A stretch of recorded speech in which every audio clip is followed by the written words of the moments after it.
सलग 55 वर्ष त्या संस्थेसाठी वाहून घेतलंय, त्या व्यक्तीचा नामोल्लेख म्हणजे करायला सुद्धा जर आम्हाला थोडंसं जी कुठेतरी चरचरत असेल तर मग आम्हालाही खूप वाईट वाटतं की ज्या माणसाने 55 वर्ष या संस्थेसाठी सर्वस्वाने वाहून घेतलं स्वतःला, सलग 55 वर्ष, असंही नाही, सलग 55 वर्ष, अशी एखादी मला सन्माननीय, मी जेव्हाही जेव्हा कुठली भाषणं करतो प्रत्येक वेळा याच परिसरात आमचं लहानपण गेलं, या परिसरात जी काही थोर मोठी लोक आहेत ते सगळ्यांची नावं मी प्रत्येक वेळा घेत असतो. मुले आबांना कदाचित 2-3 वेळा लक्षात पण आला असेल, प्रत्येक ज्येष्ठ कार्यकर्त्यांचं ज्यांनी नानांबरोबर काम केलंय त्या सगळ्यांची नावं मी प्रत्येक वेळा घेत असतो. आणि असं असताना एखाद्या जबाबदार व्यक्तीने नानांचा नामोल्लेख टाळून ही संस्था उभारली आहे बाकीच्या सगळ्यांनी, हे मला कुठेतरी मनाच्या कोपऱ्यात ते दुखावल्यासारखं वाटतं. तरी मी कोणालाही माझी भावना व्यक्त केली नाही, पहिल्यांदा ती भावना व्यक्त करतोय की जो माणूस 55 वर्ष संस्थेसाठी आपलं आयुष्य वाहून देतो त्याचं नाव घ्यायला जर आपल्याला थोडीशी म्हणजे कमीपणा वाटत असेल तर तो मी कदाचित समजतो या समाजाचं दुर्दैव आहे. अशी परिस्थिती असताना मी सगळ्या गोष्टींकडे दुर्लक्ष केलं. काही लोकांनी सांगितलं की तुम्ही सभासद कडून मोकळे झाला. म्हटलं ठीक आहे, तुम्हाला जे समजायचं ते तुम्ही समजा. सभासद माणूस जेव्हाच होईल जेव्हा कार्यकारी मंडळात अंतिम ठराव झालेला असेल. कार्यकारी मंडळामध्ये काही वेळेचा विषय म्हणून आम्ही फक्त आता सभासदत्वासाठी प्रक्रिया कशी सुरू करायची, नियमावली कशी बनवायची, त्याचे काय काय तोटा आहे ते सगळं आम्ही दोघं जण अभ्यास करत होतो. चर्चा जरूर केली आम्ही तिथे, पण एवढ्या इझिली आपल्याला करता येणार नाही की खुंगाट आम्हालाही होती पूर्वीपासून, कारण या घटना सगळ्या मी स्वतः अभ्यास करून बनवल्या आहेत. त्यामुळे याच्याबद्दल मी अनभिज्ञ होतो असाही भाग नाहीये. पूर्ण एक एक ओळ यातली मी त्यावेळेला अभ्यास करून केलेली आहे. घटना दुरुस्तीचं केंद्राचं जे 97 साली त्यांनी एक मार्गदर्शिका प्रकाशित केली होती, त्याचा आम्ही आपल्या घटनेचा एक थोडासा सांगोड करून ही घटना आपण बनवलेली आहे.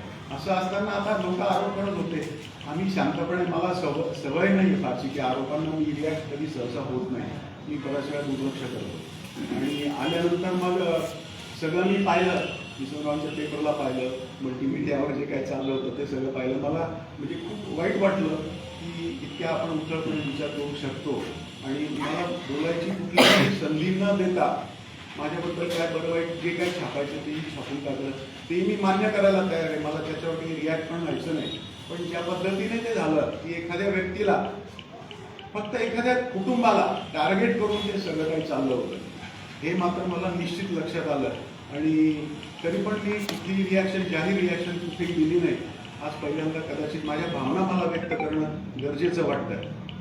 आता हे झाल्यानंतर आज कोणीही दाखवून द्यावं की आम्ही आत्तापर्यंतच्या संस्थेच्या जी काही प्रोसिडिंग उपलब्ध आहे त्यामध्ये कुठे ठराव केला आहे का सभासद करण्याचा.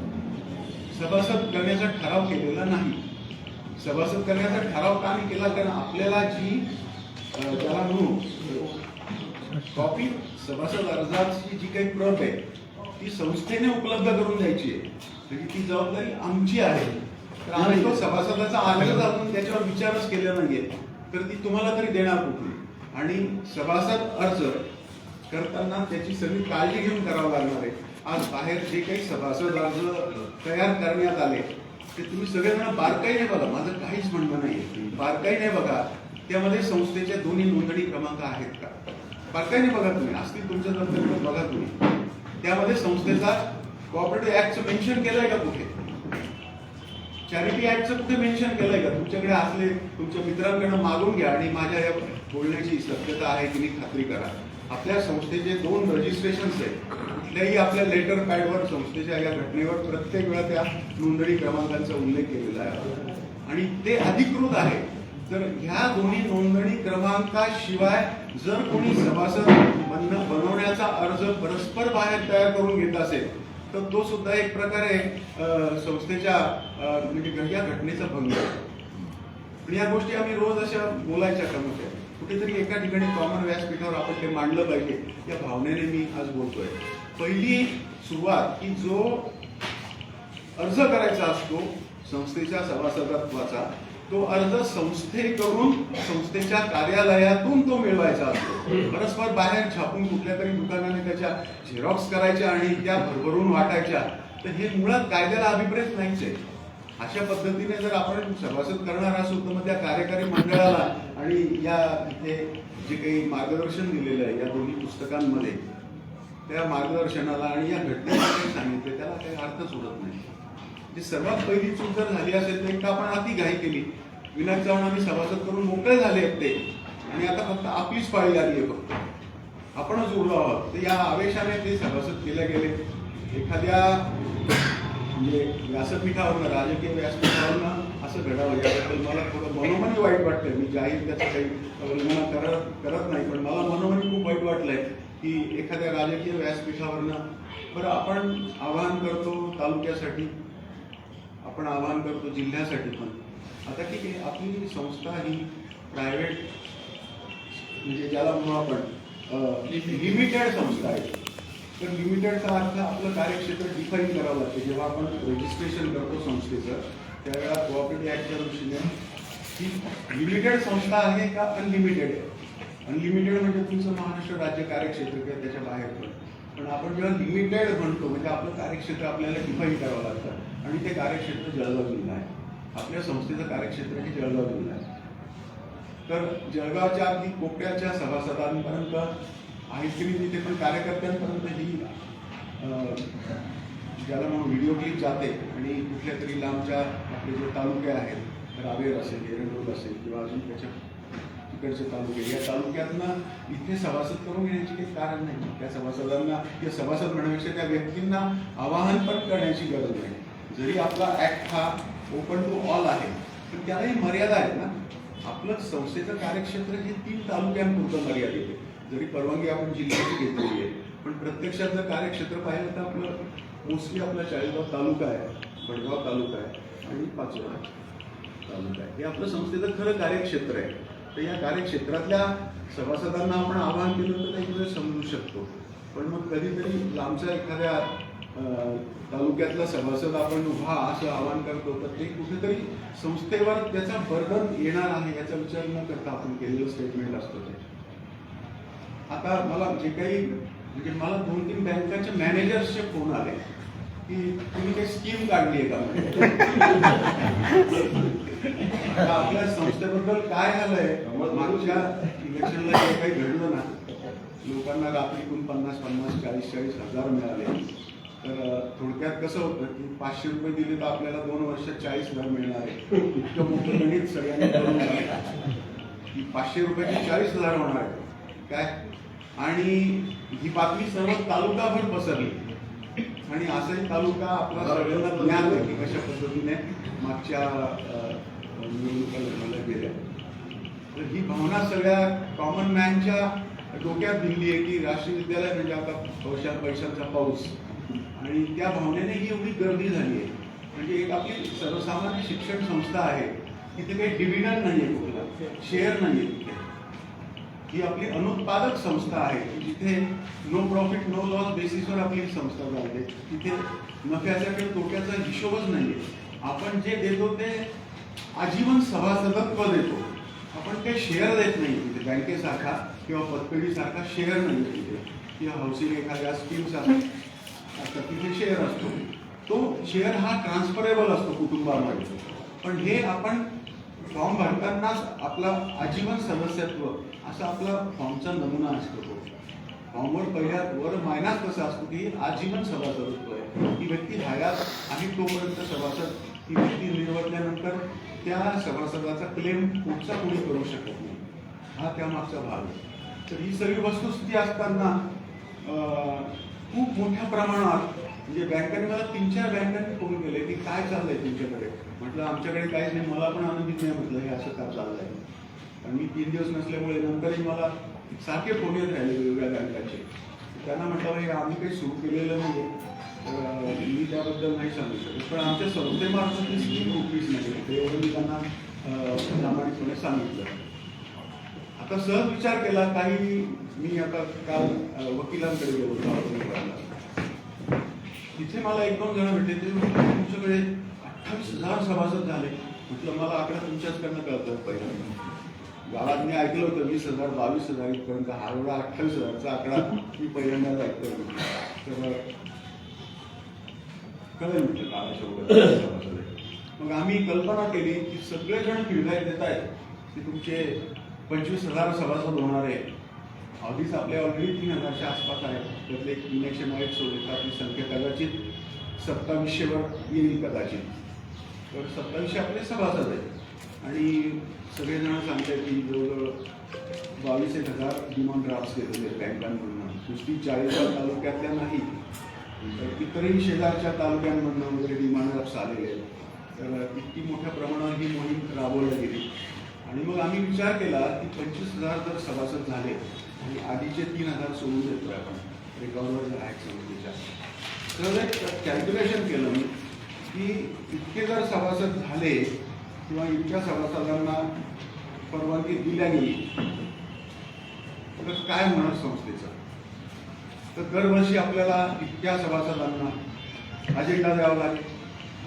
इतक्या सभासदांना निदान आपण अहवाल साधारण 700-800 छापत असतो आपण. त्यामुळे 2700 अहवाल छापायला कोणी वाचत पण नाही, म्हणून आपण एक 1/3 संख्येचे अहवाल आपण तयार करतो.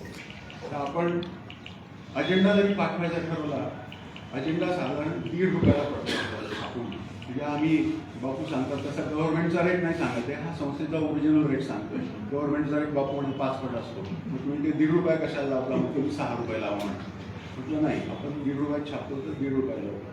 तर ₹1.5 प्रमाणे 25,000 सभासदांचे अजेंडा तयार करायला 37,500 लागतील. हा अजेंडा आता आपण आपल्याकडे तुम्हाला सगळ्यांना माहिती आहे की शिपाई भरती बंद आहे गेल्या 14-15 वर्षापासून. आपल्याकडे बहुतांश शाखांवर शिपाई नाही आहे काम करायला.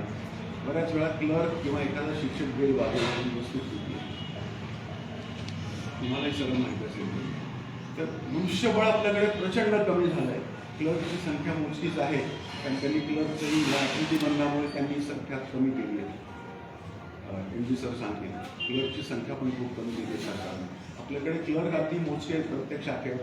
शिपाई जवळजवळ नाही म्हटलं तरी चालेल. आणि अशा परिस्थितीमध्ये हे 25,000 अजेंडे छापलेले लिहायचं काम कोण करेल? हे 25,000 अजेंडे वाटण्याचं काम कोण करेल? वाटायला कोणी नाहीये. एक जर अजेंडा आता टपालाने पाठवायचा ठरवला, साध्या टपालाने, तरी आपल्याला ₹15 लागतात माझ्या माहितीप्रमाणे. तो जर स्पीडने पाठवायचा ठरवला तर ₹40 ते ₹50 लागतात. तर तुम्ही सांगा 25,000 अजेंडे जर आपल्याला टपालाने स्पीडने पाठवायचे ठरले तर तो खर्च ₹12,50,000 आहे. दुसरा टपालाचा खर्च. आता जेव्हा हे सगळे अर्ज आपण जर नाकारतोय, कारण आम्ही सांगतो आम्ही संस्थेकडे कुठला एक ज्याला प्रिस्क्राईब फॉर्म म्हणतो आपण सभासदांचा, तोच आम्ही इश्यू केला नाहीये. मूळ कारण ते आम्ही फॉर्मच जर इश्यू केला नाहीये. कार्यकारी मंडळामध्ये कुठल्या आम्ही ज्याला म्हणतो नियमावली अजून तयार केली नाहीये. तर हे घडतं कसं आहे आम्हालाही कळत नाहीये. ते का घडतंय आणि कसं घडतंय. तर आम्ही विचार केला एवढे जर 25,000 सभासद संस्थेवर लादल्या गेले त्याचं आर्थिक बर्डन किती आहे. मी एक एक वाचून दाखवतो फक्त. 25,000 सभासदांचे हे 37,500 सांगितले. अहवाल तयार केला आपण गृहीत धरू फक्त 25% सभासदांचा अहवाल बनवू आपण, तरी तो 6,500 ते 7,000 होतो. एक अहवाल छापायला आजच्या घडीला अगदी खूप काटेकोरपणा करून सुद्धा ₹75 आजच्या घडीला लागत आहेत. तर 75 गुणिले 7,000 म्हणजे 5 लाख खर्च नुसता अहवाल बनवायचा आहे. परत मीटिंगचा आपण सर्वसाधारण सन्माननीय सदस्यांना आपण चहा देतो, थोडासा भत्ता देतो. आपण कमीत कमी 4 ठिकाणचे कोटेशन्स मागून तो भत्ता कमीत कमी चांगल्या पद्धतीचा कमीत कमी किमतीत कसा मिळेल असं बघतो. तरी पण आम्ही आता मागच्या मीटिंगचा अभ्यास केला तर मीटिंगला भत्ता आणि चहा द्यायला ₹50 लागत आहेत. महागाई एवढी प्रचंड आहे. तर 10,000 जरी सभासद किमान आले, 25,000 होईल, फक्त 10,000 समजतोय, तरी तो भत्त्याचा खर्च तो सुद्धा 5 लाख येतोय. किमान आहे हा खर्च. म्हणजे 10च्या 15,000 जर आले तर व्यवस्था कुरबुरून पडेल. तर हा एक प्रश्न आहे. मला मुदीला लायब्ररीने फोन केला थोडा वेळ तेव्हा म्हणजे सभासद करायला तुम्ही नकार कावर देताय. तुम्हाला 12.5 कोटी मिळणार आहे. 12.5 कोटी मिळणार, पण तो 12.5 कोटी पुढच्या 10 वर्षात सगळे खर्च होणार आहे. किंवा फक्त मिटिंगा घेण्यामध्ये, अजेंडा बनवण्यामध्ये आणि पोस्टेजमध्ये काहीच होणार नाही संस्थेच्या हातात. 1 कोटी 12 लाख. सॉरी 1 कोटी 12 लाख. सॉरी हा 1 कोटी हे होणारच नाही आहे. मी पुढचा हिशोब दाखवतोय तुम्हाला. तर मनुष्यबळ नाही हे तर आधीच सांगितलं तुम्हाला. मनुष्यबळाचा इथे हिशोबच घेतला नाही आम्ही. ते करायचं कसं हा फार मोठा प्रश्न आहे. कोणाला बोलवायचं? शिक्षकांना बोलवायचं, त्यांचे टीचिंग पिरियड कोणी घ्यायचे? क्लर्क तिथे एखादा क्लर्क लागतो तिथे. शिक्षण खात्याची एवढी कामं निघत आहेत की एक क्लर्क कंटिन्युअस ठेवावा लागतो. काही शाखांवर तर एकच क्लर्कवर शाळा चालली आहे. काही ठिकाणी एक क्लर्क सुद्धा नाहीये. आम्ही एक क्लर्क 2 शाखांवर वापरतो ही अशी स्थिती आहे. कारण भरतीलाही परवानगी नाहीये. अशा स्थितीत आम्ही काम करतोय. मनुष्यबळ कुठून आणायचं एवढं मोठं? 25,000 सभासदांचे अजेंडे लिहिणं आणि ते वाटप करणं, ते काम कसं करणार आहे? आज 10 ते 15,000 लोक जर मिटिंगला आले तर त्यांचा भत्ता वाटायला आपल्याकडे माणसं नाही आहेत. कोणी वाटायचा हा भत्ता? त्यानंतर मिटिंग आता 10,000 सभासद, आपण 25,000 पैकी 10 समजतोय. त्या 3,000 जे जुने सभासद त्यांचा हिशोब घेतलाच नाही या घंटीमध्ये. तर 10,000 सभासद जरी आले तर 10-12,000 सभासद बसायला आज आपलं ग्राउंड तरी पुरणार आहे का? आणि ग्राउंडवर आपण काय त्या सगळ्या लोकांना खाली बसवणार आहे का पट्टीवर? पेंडॉल टाकावा लागेल. पेंडॉलचा खर्च 10 ते 12,000 जेव्हा व्यक्ती बसण्यासाठी पेंडॉल बनवला जातो.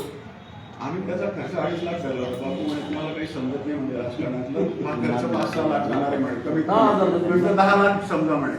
म्हणजे बापू 10 नाही पण आपण निदान 2.5-3 लाखात नाही म्हणे. कोणीच करणार नाही तुमचा 10,000 लोक बसण्याचा पेंडॉल. कारण आपल्याला भारतीय बैठक नाही चालणार. आपल्याला एवढ्या लोकांसाठी खुर्च्या आणाव्या लागतील.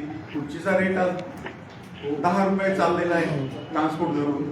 तर एवढ्या लोकांच्या मिटिंगचा सभामंडप सगळे आम्ही 6 लाख पकडले. त्यानंतर टपालाचं सांगितलं तुम्हाला. टपाल हे जवळजवळ 12,50,000 टपाल होणार आहे. असा हा मिटिंगचा वार्षिक खर्च जो आहे ना, एका वर्षाचा या फक्त सभासदांना अजेंडे पाठवणं, अहवाल बनवणं, सभा मंडप करणं, टपाल या सगळ्यांचा हा एकूण खर्च हा 30 लाख आहे वर्षाचा. आता दर 5 वर्षांना एकदा निवडणूक होणार आहे. दर 5 वर्षांना निवडणूक होणार आहे. तर 25,000 आणि आधीचे 28,000 आपले 3,000 पकडायला लागतील. किंवा आपण 25 धरू एक सोपा हिशोब करायला. आजच्या घडीला कोऑपरेटिव्ह डिपार्टमेंट एक इलेक्शन घ्यायला, मागचं जे इलेक्शन झालंय आपले 150 रुपये पर हेड लागलेले आहेत आपल्याला. 150 रुपये पर हेड. आपण काहीतरी 3,95,000 रुपये, सॉरी 4,95,000 आपण सहकार खात्याकडे जमा केले होते. आता हे 25,000 लोकांचं इलेक्शन घ्यायला 160 प्रमाणे 40 लाख लागणार आहे. 40 लाख. आता हा खर्च बघा. वरचा मीटिंगचा खर्च हा 40 लाख, सॉरी 30 लाख एका वर्षाला. 5 वर्षाचे 1.5 कोटी झाले. रामलाल 1.5 कोटी. आणि या 1.5 कोटी नंतर 40 लाख हा किमान इलेक्शनचा खर्च आहे. जेव्हा एवढी मोठी 25,000 सभासदांची यंत्रणा तुम्हाला निवडणुकीसाठी राबवायची आहे, तिथे मनुष्यबळ पोलिसांच्या स्वरूपात पण खूप लागणार आहे. ते वेगळं. बूथ एवढ्या मोठ्या प्रमाणात बूथ तयार करावे लागतील. एव्हा आपले 13 बूथ मध्ये सगळं काम होतं. तिथं 13च्या कमीत कमी तुम्ही म्हणजे 7 पट 8 पट तुम्ही बूथ धरा. म्हणजे आपल्या एका रावीच्या एका महाविद्यालयाच्या इमारतीत पण हे मतदान होऊ शकत नाही. आपल्याला आपली रावीची जुनी इमारत पण घ्यावी लागेल. 2 ठिकाणी मतदान करावं लागेल. तेव्हा कुठं आपलं कदाचित भागू शकेल. एवढ्या मोठ्या प्रमाणावर यंत्रणा. तर 5 वर्षाचा 1.5 कोटीचा खर्च हा फक्त मीटिंग्स पुरता आहे. मीटिंग, अहवाल, अजेंडा, भत्ता. आणि 40 लाख रुपये हा निवडणूक खर्च दर 5 वर्षाचा आहे. म्हणजे हा एकूण खर्च जो आहे. आणि हे करताना आपल्याला मतदार याद्या बनवायच्या आहेत. जेव्हा 25 ते 28,000 सभासद असलेल्या संस्थेची मतदार यादी बनवायला किती पानं लागतील तुम्ही? एका पानावर पाठपोट केलं तर 60च फक्त सभासद आपण टाईप करू शकतो. तर 60 म्हणजे 27-28,000 भागिले 60 किती पानं होतात तुम्हीच कॅल्क्युलेट करा. ढोबळमानाने मी काढलंय की 1,000 रुपयाला एक प्रत पडेल. अशा किमान 1,000 प्रती तर कराव्या लागतील. जेव्हा 25,000 सभासद आहेत तर त्यांच्या मागे निदान 1,000 प्रती तर साधारण सभा मिळून आपला 2 कोटीचा खर्च होणार आहे दर 5 वर्षाला. आता आजपासून 2 वर्षाने एक इलेक्शन आहे. आजपासून 7 वर्षाने एक इलेक्शन आहे. ह्या 7व्या वर्षी आपल्याला खर्च जो आहे 25 ते 30% तुम्ही वाढवा जरा, कारण महागाई वाढते. 7.5% जरी महागाईचा रेट धरला तरी 5 वर्षामध्ये 35% हे वाढणार आहे. म्हणजे दर 5 वर्षाला 35% एकूण खर्चाचा वाढवा राहणार आहे. म्हणजे जो खर्च 2 कोटीचा राहणार आहे पहिल्या इलेक्शनला किंवा पहिल्या पंचवार्षिकला, तर तो खर्च दुसऱ्या पंचवार्षिकला 30%ची 35%ची वाढ जर धरली तर तो 2,60,00,000 होणार आहे. आणि परत दर 5 वर्षाला तुम्ही 30% 35% महागाई गृहीतच धरायची. आपल्याला स्वस्त कधी होईल असं वाटत नाही. आता काही सगळं महागच होणार आहे. आणि साधारण वार्षिक 7.5% महागाईचा रेट जर पकडला आपण तर 35% ती वाढ आहे. म्हणजे दर 5 वर्षाला 2 कोटीचे एक पहिल्या पंचवार्षिकला लागले, 2,60,00,000 दुसऱ्या पंचवार्षिकला लागणार. इलेक्शन आणि 2,60,00,000 याच्यात परत 35%चा वाढवा, तर हा परत पुढच्या म्हणजे 80,000 वाढणार आहे. त्यात 80 लाख एवढा वाढवा आजपासूनच्या 12 वर्षाच्या इलेक्शनला असेल. म्हणजे आपण यातनं काय गेन करणार आहे? काय गेन करणार आहे तर फक्त ही सत्ता एका कुटुंबाच्या हातात इतके वर्ष राहिली. हे एक कुटुंब जे आहे, आम्ही त्यातनं संस्थेतनं काय फायदा घेतलाय? 1-2 नातेवाईक लागले असतील, ते नातेवाईक लागणं हा काही गुन्हा नाहीये ना. ते जर मेरिटेड असतील, मेरिटचे असतील तर गुन्हा काय आहे त्याच्यामध्ये? म्हणजे नातेवाईकांना घ्यायचंच नाही असं पण नाही. पण मेरिटचा जर एखादा नातेवाईक असेल आणि एखाद 2-4 घेतले काय एलिजिबल, तर त्यात कुठं मोठा एवढा गुन्हा झाला? म्हणजे ते केवळ या कुटुंबाला बाजूला करण्यासाठी एवढी मोठी लोकशाही आम्ही तयार करतोय. ही लोकशाही फिजिबल आहे का? याच्याने संस्था उद्ध्वस्त होईल असं वाटत नाही का तुम्हाला? आर्थिक गणित 10 वर्षामध्ये संस्थेचं पूर्ण कोलमडलेलं असेल. मनुष्यबळ आजच्या घडीला मनुष्यबळ नाहीये, अजून 5 वर्षाने पूर्ण येणार आहे. इतकी जर वाईट स्थिती या एवढ्या मोठ्या वाढीव संख्येने होणार आहे तर त्याचा विचार सगळ्या समाजाने केला पाहिजे. केवळ माझ्या घरातले पास करा, माझ्या घरातले पास करा आणि मग एखाद्या कुटुंबावर फक्त आरोप करायचा, यांनी काय केलंय, यांनी काय केलंय, यांनी काहीच केलं नाहीये, तरी हे सत्तेवर आहे. हे बोलताना आपली जीभ म्हणजे सरकत का नाही, जीभ जड का नाही पडत असं माझं म्हणणं आहे. तुम्ही ह्या कुटुंबाने केलेलं योगदान पूर्णपणे मी विसरायला तयार आहे, समाज विसरणार नाही. मात्र आजही खेडोपाडीला गोरगरिबांना विचारा, ज्येष्ठ लोकांना विचारा, काय कोणाचं योगदान आहे. याबद्दल मी जास्त बोलणार नाही. पण ज्या पद्धतीने एखाद्या व्यक्तीला आणि एखाद्या कुटुंबाला बदनाम करण्याचा हा डाव चाललाय, हा कदापि आम्ही सहन करणार नाही. याच्यानंतर आम्ही कदाचित जास्त अग्रेसिव्ह होऊ. आतापर्यंत सहनशीलता खूप दाखवली आहे, नानांनी तर खूप आयुष्यभर दाखवली, मी पण दाखवत आलोय. पण कदाचित सहनशीलता आमच्या कुटुंबाची सुटली तर तुम्ही माहित नाही काय होणार. अशी वास्तव आहे. आणि जो आम्ही 15 जानेवारीच्या मीटिंगमध्ये ठराव पास केला आहे, जे आता मी बोललो तेवढंच आम्ही ठराव पास केलेला आहे. त्या ठरावात असं आहे की काही लोकांकडून संस्थेचे सभासद करण्याविषयी विचारणा होत असते. संस्थेच्या मंजूर उपविधीमध्ये व महाराष्ट्र सहकारी संस्था अधिनियम व नियम 1960 व मुंबई सार्वजनिक विश्वस्त व्यवस्था अधिनियम 1950 अन्वये नवीन सभासद करण्याचा अधिकार संस्थेच्या कार्यकारी मंडळाचा आहे. काय? परंतु संस्थेने उपविधीमध्ये सभासद करण्याविषयीचे नियम अद्याप बनवलेले नाही. वरील दोन्ही अधिनियम यांना अनुरूप अशी नियमावली सदस्यत्व बहाल करण्यासाठी केली जाईल. आणि हे करण्याचा अधिकार परत एकदा अध्यक्ष आणि चिटणीस यांना देण्यात आला आहे. आम्ही काय आमच्या मनाने काहीच करणार नाहीये. आम्ही जे काही कायद्याच्या चौकटीत बसून जे काही शक्य आहे ते आम्ही नियमांमध्ये बनवू आणि ते नियम आम्ही कार्यकारी मंडळापुढे मंजुरीसाठी ठेवणार आहे. एकदा कार्यकारी मंडळाने मंजूर केले की ते आधी सभे पुढे येणार आहे. त्यामुळे इथं लपवाछपवी काहीच नाहीये. लपवाछपवी काय केली आम्ही, याच्यात लपवाछपवी काय, ही गोष्ट जाहीर केव्हा तरी करावी लागणार आहे. तर त्यात लपवाछपवी काय, आम्ही लपवाछपवी काहीच केली नाही. आजही संस्थेकडे गेला, संस्थेचा इथं कोणी नाही आहे, संस्थेची आजही आम्ही एकही अर्ज संस्थेकडे आम्ही जमा केलेला नाही. आमच्या कुठल्याही कार्यकर्त्याची सही सभासद अर्जावर आम्ही घेतलेली नाही. हे निक्षून सांगतो मी तुम्हाला. कदाचित आमचे कार्यकर्ते थोडेसे उत्साही असतात, त्यांचेही कार्यकर्ते आमच्या संचालक मंडळाचे काही कार्यकर्ते उत्साही असतात, त्यांना वाटतं की ठीक आहे काहीतरी चर्चा झाली आहे, आपण काही नावं थोडीफार तयार करू. एवढं झालंय हे मी मान्य करतो, पण त्या पलीकडे नाही. आजही तुम्ही संस्थेत जा आणि संस्थेला विचारा की संस्थेकडे किती सभासदांची नोंदणी झालेली आहे, किती सभासदांना पावती दिल्या गेली आहे. जर पावतीच दिल्या गेली नसेल आणि संस्थेच्या कार्यकारी मंडळाचा शेवटचा ठराव हा आहे, आता जो वाचला नाही, 15 तारखेचा ठराव नाही, तुम्ही आजो ठराव केला, ठराव आहे. चर्चा तर होते, चर्चेत असा केला की संचालकांनी वाटून घेतले. ते आता कसं आहे, मी सांगितलं कार्यकर्ते असतात, कार्यकर्ते स्वतः काही ठरवून टाकतात की आपण थोडे गोळा करून घेऊ बा. चर्चा चालली नाही. तुम्ही 15 जानेवारीची मीटिंग बोलवली, त्या मीटिंग मध्ये विषय घेतला होता का? विषय आहे, नाही, अगोदर हा विषय घेण्याचं काहीच कारण नाही ना. तो ऐनवेळचा विषय, अजेंडा मध्ये तुम्ही संचालक अजेंडा पाठवला तेव्हा ऐनवेळचा विषय हा तो हा आहे, आयताळ्याचा विषय. ही नियमावली जर अजून काही केली नाहीये तर नियमावली आधी करावी लागेल ना. आयताळ्याच्या विषयात घेतलं होय. घटनेमध्ये तरतूद आहे, घटनेत तरतूद आहे. ही तरतूद आम्ही कशी टाळणार? त्यांचं निवेदन पूर्ण होण्यानंतर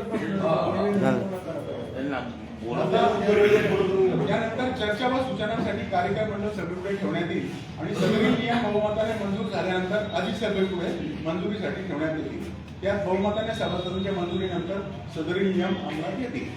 संपलं. आणि तोपर्यंत संस्थेचे नवीन सभासद करण्यास ही सभा मंजुरी नाकारत आहे. हे वास्तव आहे.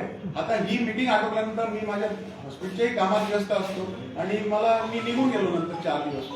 इकडे काय घडतंय मला काहीच माहिती. आल्यानंतर तिथे मला काही व्हिडिओ क्लिप्स पाठवल्या, म्हटलं ठीक आहे हे चालत राहणार, म्हटलं काय त्याला काही इलाज नाही.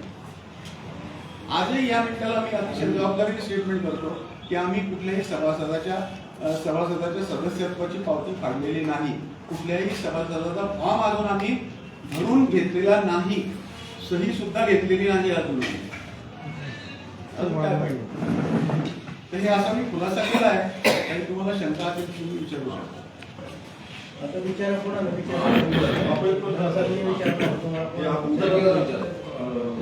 आता या जे लोकांना बँकांमध्ये भेटून राहिले आपली संस्था स्वीकारते.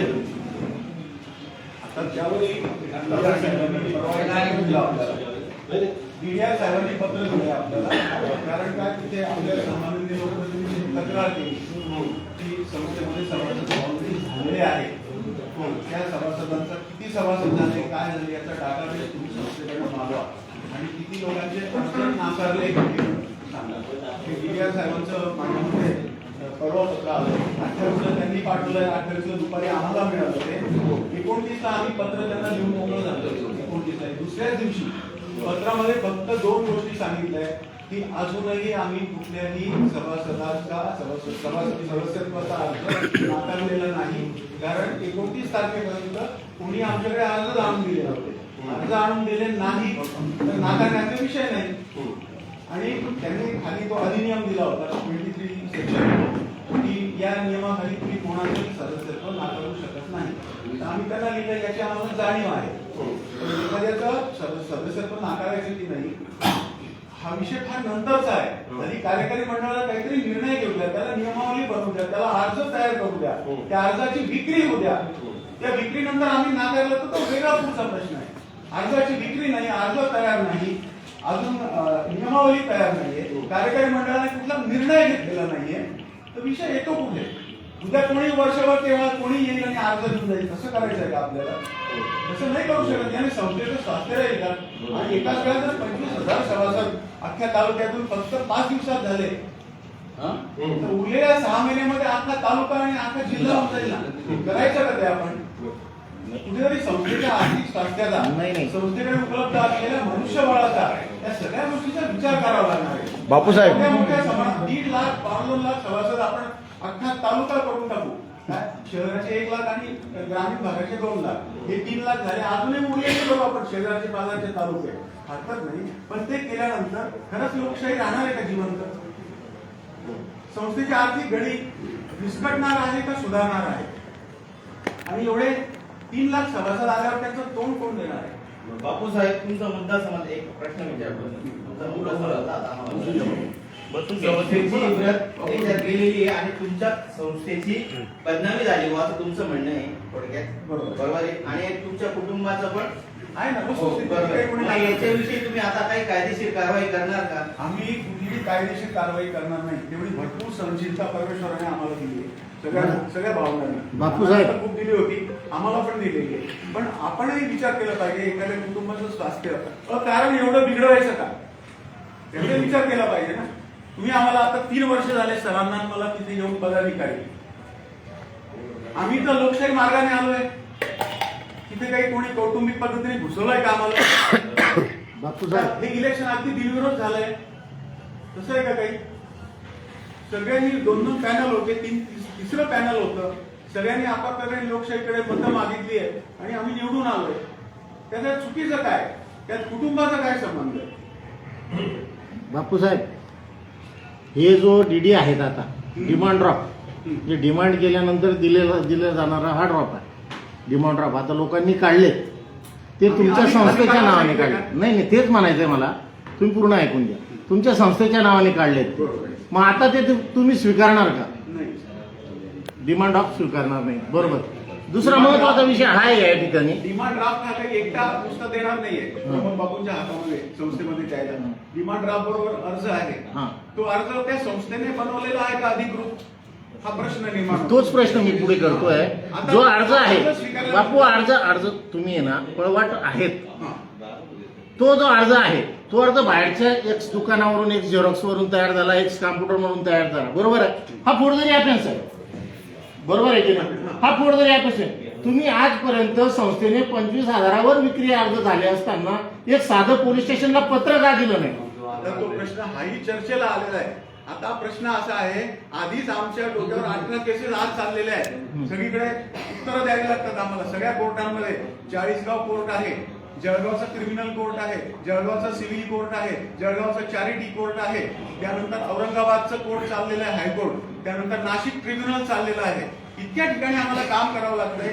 मी शेवटी एक व्यक्ती आहे सर्वसामान्य, मलाही काही थोडीशी कपॅसिटी आहे की नाही काम करण्याची.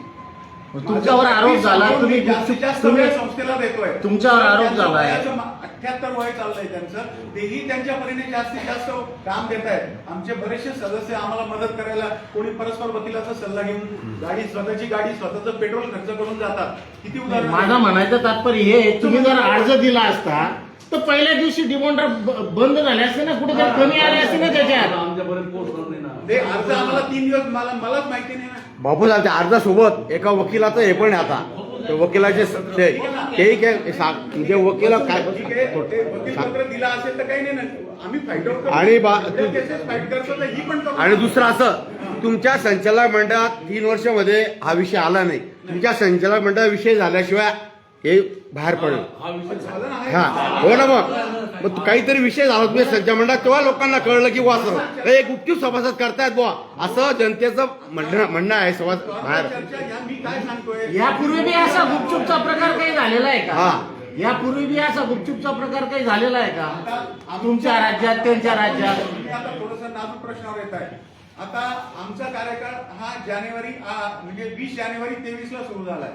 आता 20 जानेवारी 23च्या आधी 20 जानेवारी 23च्या आधी एक घटना घडली आहे. काय त्याला आम्ही जबाबदार नाहीये. 46 का 47 सभासद हा कोणत्या कोणत्या झाले ते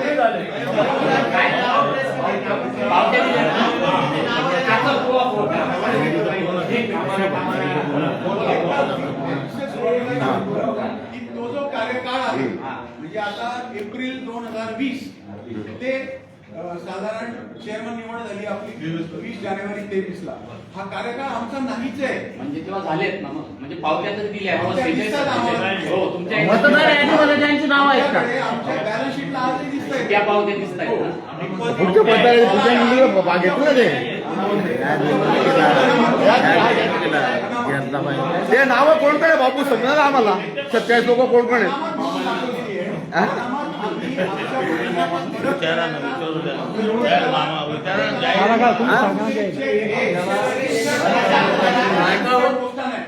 आमची बॉडी अनामत आहे. अनामतचा अर्थ काय होतो की ती आपल्याला कधीतरी रिफंड करायची, परत करायची आहे. तर आम्ही साध्या सर्व उद्देशाने की तुमची अशी अशी अनामत 500 ची दिसते आहे, त्या सगळ्या 51 लोकांना आम्ही चेक पाठवले, रजिस्टर्ड एक्नॉलेजमेंट स्पीड पोस्टने. हे एकदमचे एकदम परत आले. त्यांची नावं सांगा. तुमच्या सभासद आहेत का? सभासद आहेत का? त्यांची नावं सांगा. एक जण मयत निघाला तर त्याचा वारस आला, त्याच्या मिसेस आल्या की माझे पती गेले, त्यांच्या नावाने 500 ते मला मिळाले. आम्ही मोठ्या आनंदाने त्यांना 500 परत केले, पोच पावती घेतली. उरलेल्या 50 लोकांचे आजही आमच्याकडे आम्ही चेक पाठवल्याचे पुरावे आहेत.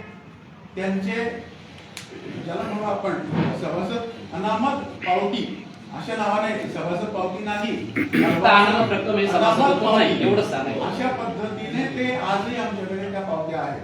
आणि आता त्याच्यात काय झालंय की एआर कडे आमच्या त्या सन्माननीय सदस्यांनी तक्रार केली की आम्ही 6 वर्ष झाले आम्हाला पावती फाडून, आम्हाला हे कार्यकारी मंडळ अजून जनरल सभेचा अजेंडा देत नाहीये, आम्हाला जनरल सभेला उपस्थित राहता येत नाहीये.